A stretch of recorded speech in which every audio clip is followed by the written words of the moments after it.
La communauté musulmane du monde entier a amorcé ce dimanche 31 mars 2024 la dernière décade du mois béni de Ramadan. C'est donc ce jour qu'a choisi l'honorable Rachid Gbedamassi pour faire don de plusieurs dizaines de sacs de riz et de Coran au nom de son parti, le Bloc républicain, à la communauté musulmane de la mosquée centrale de Yarakene. Aux côtés de Sa Majesté Akpaki Gobi Yesser, roi de Parakou, de l'imam Mohamed Issifou Wakaïa et des fidèles, l'honorable Rachid Gbedamassi, après la prière comme le veut la foi musulmane, a procédé au don en invitant la communauté à prier pour le peuple béninois et son président afin que la paix règne dans le pays. Le Bloc républicain, au nom de son président, le ministre d'État El Hadj Bello, nous avons décidé de renforcer, de venir appuyer les communautés musulmanes. Et nous sommes venus en tant que croyants,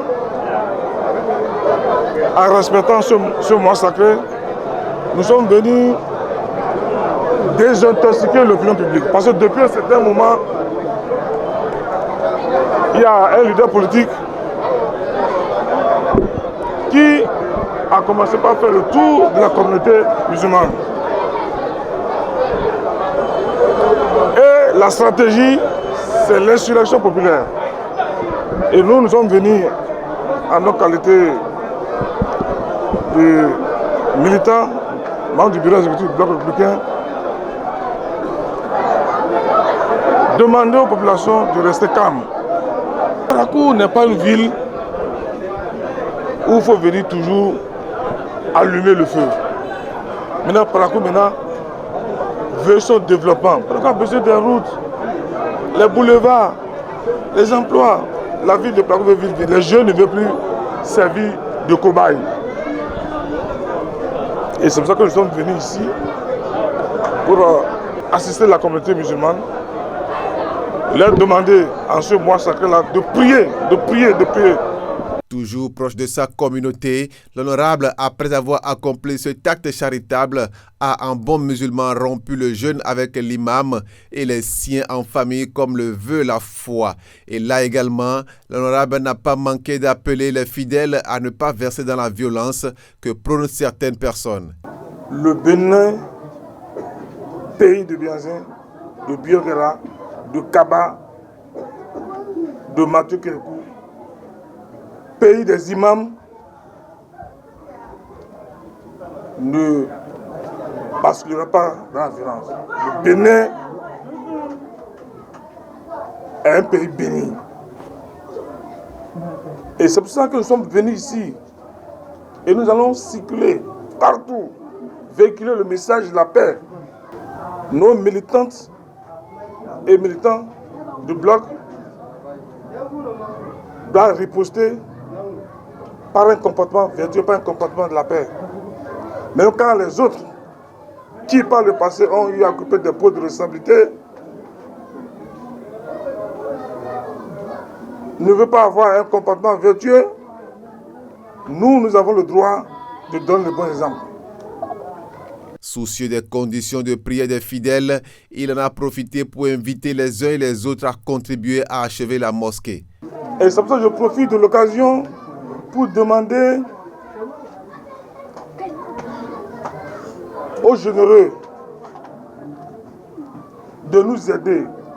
Vous avez vu notre mosquée, l'état de notre mosquée, nous voulons finir la mosquée. Nous demandons aux leaders du monde, aux leaders béninois, de nous aider au nom de ce mois sacré pour que vraiment on puisse terminer cette mosquée-là. Pour finir, il a, en tant qu'émissaire, annoncé une tournée du président de son parti, son Excellence Abdoulaye Biotchane. Je suis venu transmettre le message du président de mon parti à l'imam pour que dans les jours à venir, mon président va descendre et va dire sa part de vérité. Je l'ai dit tout à l'heure, cher ami journaliste, et vous êtes d'accord avec moi que nous sommes dans une démocratie. Je suis pas en train de donner les cours en sciences politiques. Mais dans une démocratie plurielle, il y a des institutions de la République, il y a des institutions de contre-pouvoir. Mais quand vous estimez que la Constitution est violée, il y a les voies de recours. Et ces voies de recours, c'est la Cour constitutionnelle. La décision de la Cour constitutionnelle est sans recours. Elle s'impose aux autorités civiles, militaires, judiciaires. C'est le b.a.-ba. Et quand on est démocrate, il faut respecter la décision de la Cour constitutionnelle. Donc on veut faire croire à l'opinion publique, on veut livrer les parlementaires, que les parlementaires ont voté un code qui viole la Constitution ou bien qui viole l'unité nationale. C'est le voleur qui crée au voleur. Un homme pieux, dès que l'heure de la prière a encore sonné en cette période sainte du Ramadan, l'honorable comme les fidèles de sa communauté se sont inclinés devant Allah le miséricordieux pour implorer sa bénédiction, puisque toute autorité vient de lui et non des hommes. Un geste de foi et de fraternité qui contredit ceux qui pensent que l'honorable faisait tout cela pour garder un quelconque poste politique. Il n'en occupe plus d'ailleurs, mais est toujours avec ses frères et sœurs dans la foi.